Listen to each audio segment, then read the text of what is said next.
Aloha Kako and welcome to Ola Ka Hāloa, presented by the Office of Hawaiian Affairs. I'm Mehana Okalahind, the Director of Community Engagement, and I am here to guide you along our journey as we take a look at issues relevant to our Native Hawaiian community. The Office of Hawaiian Affairs was established by the State Constitutional Convention in 1978 with a mandate to better the conditions of Native Hawaiians. We fulfill that mandate through advocacy, research, community engagement, land management, and the funding of community programs. The goal of this program is to take a deeper look at our Hawaiian communities and how we are voyaging through the ever-changing world around us. Native Hawaiians continue to navigate through the currents and the swells, the high and low tides, and the clear and stormy days. But we now have an expanded set of tools to guide us through this journey. Our traditions are able to complement new technologies to answer both new and old questions facing our society. Our people are also finding innovative ways to envision a lahui for our yet-to-be-born mo'opuna that builds on the values of our long-past kupuna. These are the inspiring stories we hope to tell. As we move forward, we also look back to our ancestors and the history of our people to gather strength and wisdom as one lahui. We are honored to have you as our guests. Welcome to Ola Ka Hāloa. The Board of Trustees recently made a decision to add more than $3 million to the Office of Hawaiian Affairs response to the COVID-19 crisis that we are all experiencing. Today we are joined by OHA Kapohana and CEO Dr. Sylvia Hussey. Aloha mai kako. Today, as Mehana has said, in addition to the technical, I believe this was the first time that the Board of Trustees conducted a meeting utilizing technology because of the current situation. And so that also made this meeting. That was quite historic. It was interesting watching it, yeah. So in addition to the technology and the first of the meeting format, the $3 million was really a commitment to two strands of efforts to address COVID-19. The first strand, almost $2.1 million, goes to adding to the Emergency Financial Assistance Program, or the Kahiao program.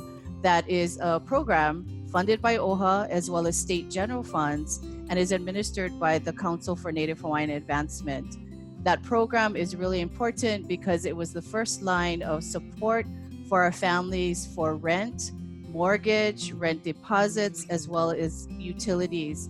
And so in those early days and these first few days in terms of stabilizing our families and communities, the Emergency Financial Assistance Fund was critical to being able to provide support and funding for our families. We also made program adjustments to ensure that the program recipients, our beneficiaries, could all benefit from the funds that were there as well. So the Office of Hawaiian Affairs has made programmatic changes to be able to address the needs of our communities. The other portion of the dollars has gone to the Hawaii Community Foundation and the various Island Strong funds. And those particular funds are focused on organizations in communities for community-based food security. And what that means is we were looking for grantees and community members, Native Hawaiian-owned businesses, farmers, ranchers, gatherers, hunters, those who are subsistence living, who are helping to perpetuate food security in their communities. And as we know, each island is very different. How Molokai addresses food security is different than Ka'u or is different than Kauai or any other part of our island. So it was really important to be able to donor direct those dollars through the Hawaii Community Foundation Island Strong funds to allow communities to be able to shape what food security looks like in their community. The funds were also very targeted to, these are farmers who are kalo farmers, Wala, these are also sustaining practices in our communities. And so we're very pleased that $830,000 of funding is going to be able to support our farmers and hunters and communities to be able to address food security, and more importantly, to establish practices and perpetuate practices that are in the community that are sustainable and INA-based. So we're very pleased at the trustees' decision to be able to address COVID-19 in emergency, immediate ways, as well as in INA-based sustainability and cultural-based ways. Thank you so much, Pohana, for joining us today. Now we're going to go to Sterling Wong, who is with Chair Machado at this time to get some feedback from the Board of Trustees. Mahalo. Aloha mai kākou. We are here with OHA trustee Colette Machado, representing the islands of Molokai and Lanai. She is our board chair. Chair, you want to just give some mana'o about OHA's responsibility to our lahui and what we want to do, to address, I think you talked about the data and how overrepresented we are in some of these poor economic statistics. You want to talk a little about how, just from your na'au? I think when you see people standing in line to get basic needs, hours waiting for food, they're standing in line because they cannot pay their bills. I think to me, it really just breaks my heart, and I begin to think back about the resilience that our community is looking towards and our Hawaiian people. We need to be able to strive and go beyond some of these things that can pull us down. It's like that Alamihi crab syndrome, yeah? We need to just continue to work and push people up. Whether you use the common phrases rise or aloha aina or malama ka aina, we all need to be looking at down the road, how are we going to improve the next generation? Because look at this pandemic, it took 90 days, less than 3 months to turn everything crashing down. And even now, I'm blessed because I live in one rural community like Molokai on the east end. Hey, I can put in one garden. My husband can go fish. We have chickens. We got eggs. We go to my mother-in-law's house. All of these things matter for survival. And that's why we have to rely on our kupunas and our basic teachings. We make do, like today my husband made chicken and squash. The squash was on the roadside. Somebody would pick up, put on the table. He picked up 2 squash and we cook them with the chicken. Oh, we had a big meal. Still get enough for tomorrow and breakfast. So double cost us nothing except for buy the 5-pound chicken at $6.99 for 5-pound thighs. We're going to split that up into 2 meals. That kind of stuff go a long way to make you feel like, oh, you are blessed and I am blessed. And our Hawaiian people, because we are the original people of this land, we are truly blessed. And that's the kind of legacy we want to leave everybody. We will get over this. Believe me, we will. And when we do, we're going to come back kicking. And when we kick, we're going to stand upright, as we have been saying, Ku'e. Mahalo nui, Chair. Thank you very much. Advocacy is the backbone of the Office of Hawaiian Affairs. In creating OHA, the delegates to the 1978 Constitutional Convention specifically recognized the dire situation of a once remarkable Native Hawaiian culture and envisioned that the agency would be established to provide a form of self-determination for Native Hawaiians and to address the needs of Native Hawaiians, including ongoing historical injustices. OHA's advocacy efforts include working with communities to share information and build public support for Hawaiian issues and to be involved in the process of developing and shaping our public policies that have broad implications for the Hawaiian community. In our advocacy segment, OHA's Public Relations Officer Sterling Wong gives us an update on the current advocacy initiatives that we are working on. When COVID-19 first started to become an issue, OHA sort of proactively decided to start looking at and anticipating how Native Hawaiians would be impacted. So our research division immediately started to dig into the data. When we started looking into the data, what we learned was that because Native Hawaiians are disproportionately represented in certain socioeconomic indicators, that we were going to be probably more vulnerable to the impacts of COVID-19. The first things we did was to start advocating for more renter eviction protections, because we knew that Native Hawaiians sort of exist on the margins of the socioeconomic spectrum in the state. We participate in the workforce at larger rates than the rest of the state. We make less money per capita. We work in industries that are disproportionately more likely to be impacted by COVID-19. We have less savings than other ethnic groups. We told the state, you really got to start considering protections for renters. Native Hawaiians, we're going to be impacted the hardest because we're going to lose our jobs. One of the big things about data is it helps us make informed decisions about how to use our limited resources, whether that be trust funds or our advocacy or staff resources, to best and most effectively meet the needs of our community. The Office of Hawaiian Affairs sent a letter last week asking the governor and 3 of his departments to provide better data on Native Hawaiians and the impacts the disease is having on Native Hawaiians. So we asked the Department of Human Services, because they manage MedQuest, TANF, SNAP, and some of those financial programs. We asked Department of Health, obviously, because they manage the actual data on the infectious disease aspect of the pandemic. And then we asked Department of Labor and Industrial Relations, because they manage unemployment.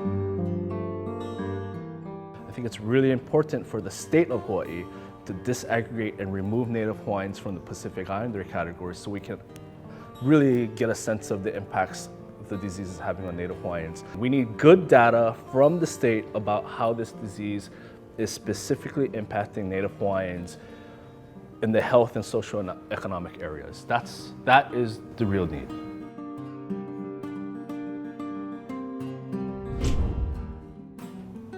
Kawaiʻola, the living water of OHA, is the monthly newspaper of the Office of Hawaiian Affairs. OHA's digital and print media manager, Alice Silvanus, shares with us the new digital version of the Kawaiʻola and how we are getting the news out to the world.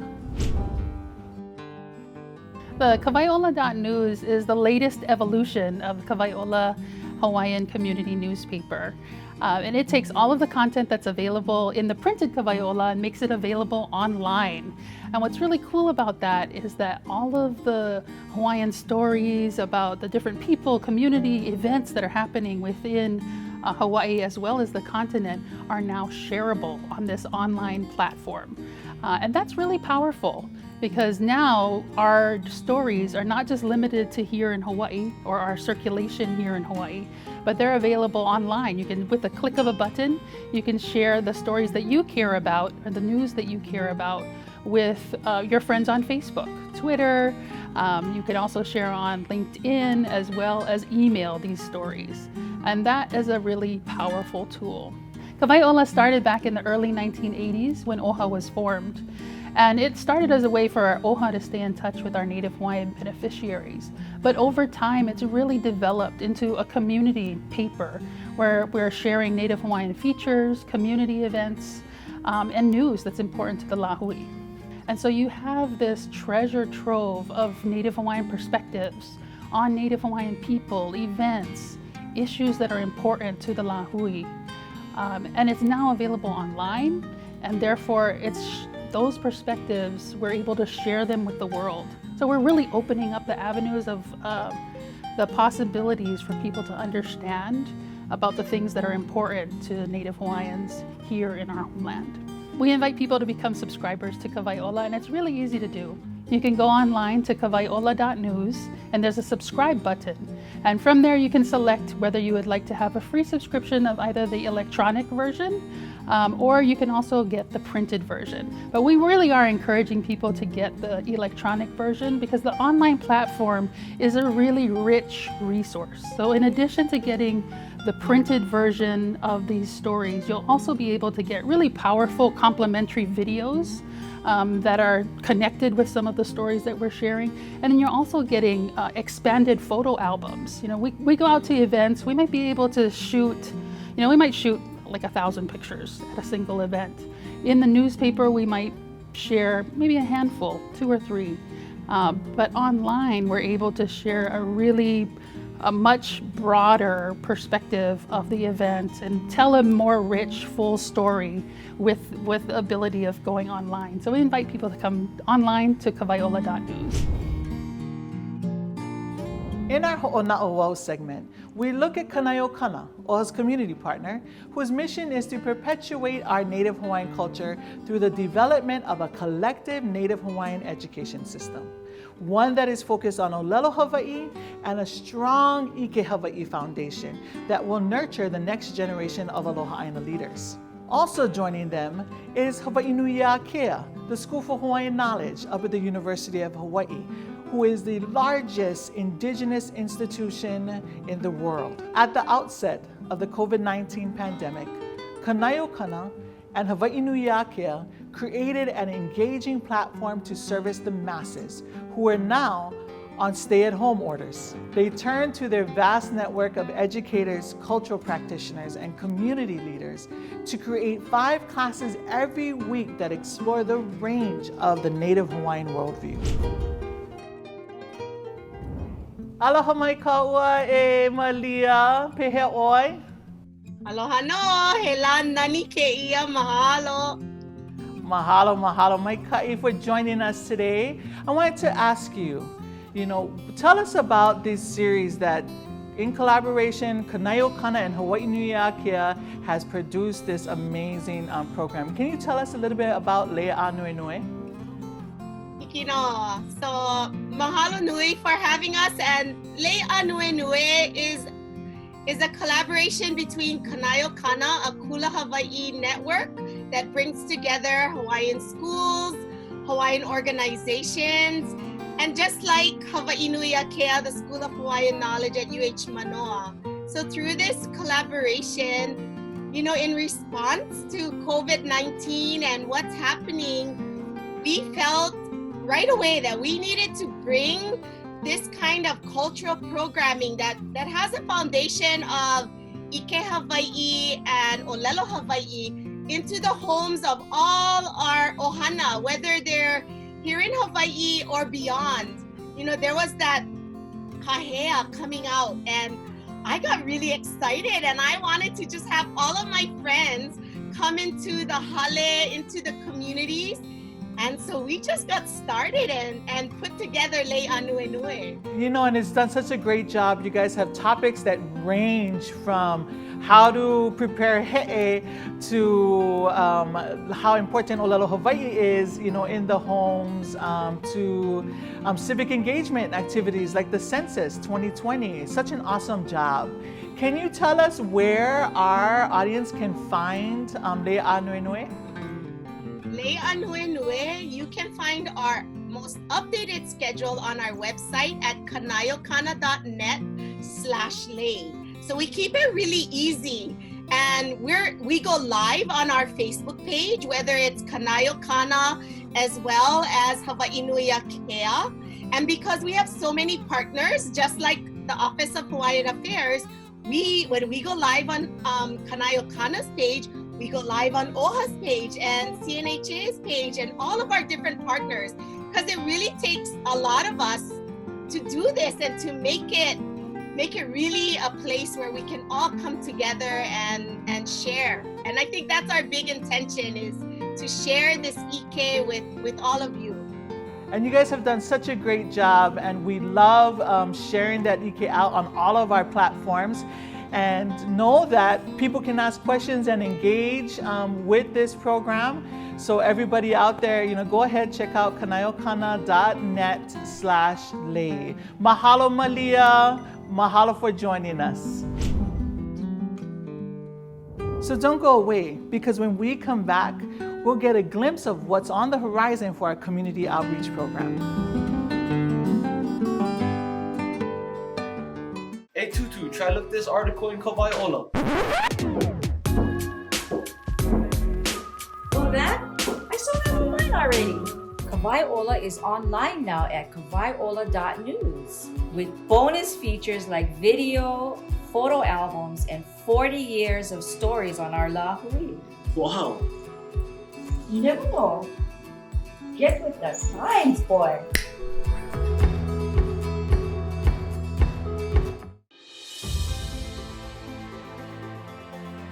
OHA was born of the Hawaiian Renaissance and grassroots activism. To feed our community and support its needs, to advocate for our people and Aina.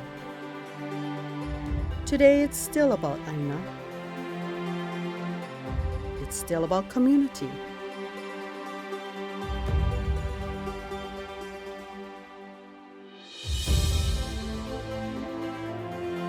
It's still about making Hawaii a better place for everyone.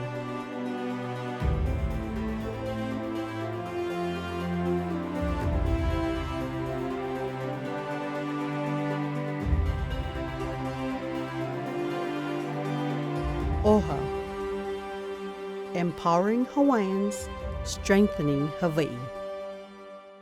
Heard you have a new process of voting this year. I don't vote, bro. It's so easy. All you gotta do is register by July 9th, get a ballot in the mail, fill them out, send them back. No lines, no poll stations, just you and your kuleana. The only kuleana I have is become the next big MMA fight. You think that's kuleana? Delima McFarland? Vote. It's our kuleana, our right and responsibility. Before you represent Hawaii in the cage, make sure you represent your people with your ballot.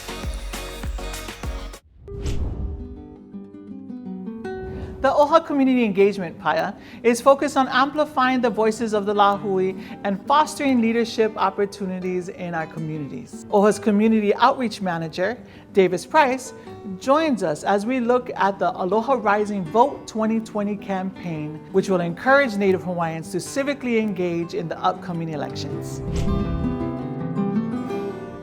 Hawaii will be switching to an all-male voting process, and what that means is that we won't be voting in our precincts like we're used to, and we will all be getting ballots in the mail. Well, those who are registered to vote will be getting ballots in the mail. So it's very important that everyone register, and it's much easier access for everyone. We don't have to leave the house, and we're all getting used to that these days. So yeah, make sure we're registered to vote. And even if you know you're registered, it's very important that you check the voter registration website to make sure that your address is updated, because that will be critical to receiving your ballot in the mail. They're gonna send the ballots to whichever address is listed. So make sure your address information is updated so you can receive your ballot in the mail.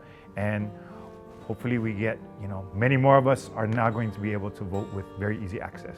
OHA will be launching Aloha Rising Vote 2020 as its Get Out the Vote effort this year. It's going to be aimed at engaging young, first-time Native Hawaiian voters. And we'll be doing this through a series of cultural-based workshops led by Kumu Hinale Moana Wong, and a number of other grassroots efforts that will be, hopefully, get our young people excited to get out and vote. And really, because the process is so simple this year with mail-in voting, we just really want to encourage folks to just pay attention and at the very least, be engaged so that we can send a message from our community that our elected leaders will be held accountable. In recent years, we've seen a lot of movement amongst our community, and a lot of this movement has been led by young people. And this election season is the time for young people. Well, we hope that young people will take notice of the ability to start to connect the dots between the issues that they're passionate about and how to affect change on those issues. And voting is one of the ways to do that. So we hope that everyone will vote, and especially the young folks, if you're passionate about issues, this is the time to get out there. Make sure you're registered, make sure you know about the new mail-in voting process, and use your voice to hold your elected leaders accountable. In our Native Hawaiian Business Corner, we invite the CEO of the Council for Native Hawaiian Advancement, Kuhio Lewis, to share with us their innovative approach to keep Native Hawaiian-owned businesses operating during this pandemic. The pop-up makeke is a successful example of the saying, if you build it, they will come. By creating an online platform and a companion TV and multimedia show, the pop-up makeke is home to over 100 vendors that would otherwise have little to no ability to sell their goods. So the pop-up makeke really came by way of the cancellation of Merry Monarch. I think all of us were shocked by that. We saw it coming, but when it actually happened, first reaction is, oh my gosh. Second reaction is, how do we help? How do we fill the void? How do we fill the need? And so what came to mind for me was support for local businesses, vendors, because at Merry Monarch, you have an enriching festival. It's not just about hula, it's about our culture. It's about opportunity for our local people to make money. It's a chance for them to display their art, their goods, their hard work for the whole year. So the Papa Makeke really was birthed when events started getting canceling, and our local vendors never had the opportunity or wouldn't have an opportunity to sell their mail, right? So we quickly pulled it together, literally pulled it all together in less than 2 weeks, partnered with a whole bunch of friends of ours, and up came the Papa Makeke. So the Papa Makeke is an online shopping place. It's a marketplace that houses over 100 vendors and over 2,000 items from your local vendors and crafters, artisans, and you can find just about anything there. You find things you don't even want in there, but it's hard to go there and not find something that's not for you, that's for your ohana. And you know, the show, we know everyone is feeling the pinch, so there needed to be the right tone. Chewy over here? Chewy, look over there. Say Look, hi. say hi. This is your debut. Yes, the debut. You know, right now in this economy, everyone is feeling the pinch, so we wanted to find the right tone. And so being able to support where you can became the theme behind it. And so this is about giving a hand up to our vendors, giving them a platform so that they can do the things that they do. And understanding that Merry Monarch for many is really the one time a year that they make all their money to feed their family. So this was an opportunity to allow them to continue to do that. So the store, as of today, April 30th,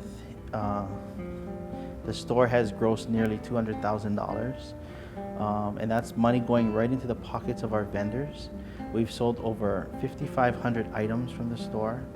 And there is weekly broadcasts that come online as well as on TV, so people can shop from home under this quarantine status that we're in. So it creates some synergy. Every other week there's new hosts. So it's attractive to Opio all the way to Kupuna. So there's something in there for everybody.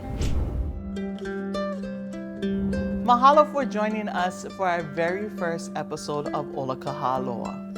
We hope that you have learned more about our community efforts here at the Office of Hawaiian Affairs and ways that you can help sustain our Native Hawaiian community. These are challenging times, and we urge you all to put more aloha out there and look after our ohana, our keiki, our kupuna. Please visit our website at oha.org to get more information on the programs, resources, and organizations that we discussed in this episode. And before we leave, we wanted to give a warm aloha to all the mothers out there. Tomorrow is Mother's Day, and especially during these times, let us rejoice in our mothers, let us enjoy our families, and let us share a little bit more aloha out there for everyone. Mahalo nui loa, and we will see you next week.